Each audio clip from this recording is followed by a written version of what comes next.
حضرت عبداللہ ابن مسعود رضی اللہ تعالیٰ عنہ، امام غزالی نے احیاء العلوم الدین میں اس واقعے کو نقل کیا ہے جو آپ نے بیان کیا کہ ایک شخص اس نے 70 سال تک اللہ رب العزت کی عبادت کی. ان رجل عبد اللہ 70 سنۃ، اس شخص نے 70 سال تک اللہ رب العزت کی عبادت کی،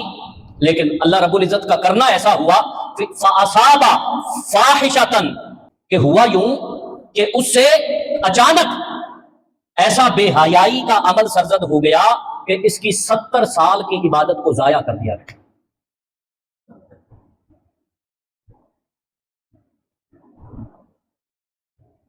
وہ مالک ہے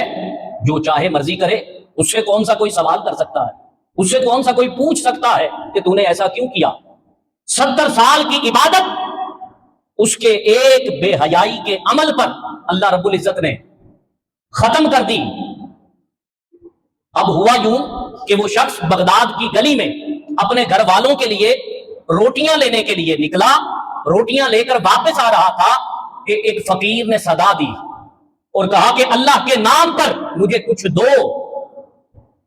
وہ شخص جس کی 70 سال کی عبادت کو ضائع کر دیا گیا تھا، اس نے ان روٹیوں میں سے ایک روٹی نکالی اور اس مانگنے والے کو دے دی. اللہ رب العزت کو اس کی یہ ادا اتنی پسند آئی کہ 70 سال کی وہ عبادت واپس اس کے نامہ اعمال میں لکھ دی گئی. آج جدید دور ہے، نوجوان اس بات سے بخوبی آگاہ ہیں کہ چند سال پہلے ہم اپنی چیزیں جو فائلز کمپیوٹر میں رکھتے تھے، اگر وہ کسی وجہ سے ڈیلیٹ ہو جاتی تو اس پر حسرت کے علاوہ اور کچھ نہیں ہم کر سکتے تھے کہ وہ میرا بڑا امپورٹنٹ ڈیٹا تھا، میری بڑی امپورٹنٹ فائلز تھی اس میں. لیکن جدید ریسرچ نے اور جدید دنیا کے تقاضوں نے ایسے سافٹ ویئر ایجاد کر لیے ہیں کہ جو ڈیٹا آپ کا ڈیلیٹ ہو جاتا ہے اس سافٹ ویئر کے ذریعے وہ بھی ریکور ہو جایا کرتا ہے. تو یہ کانسیپٹ جدید سائنس نے آج دیا ہے، لیکن 1400 سال پہلے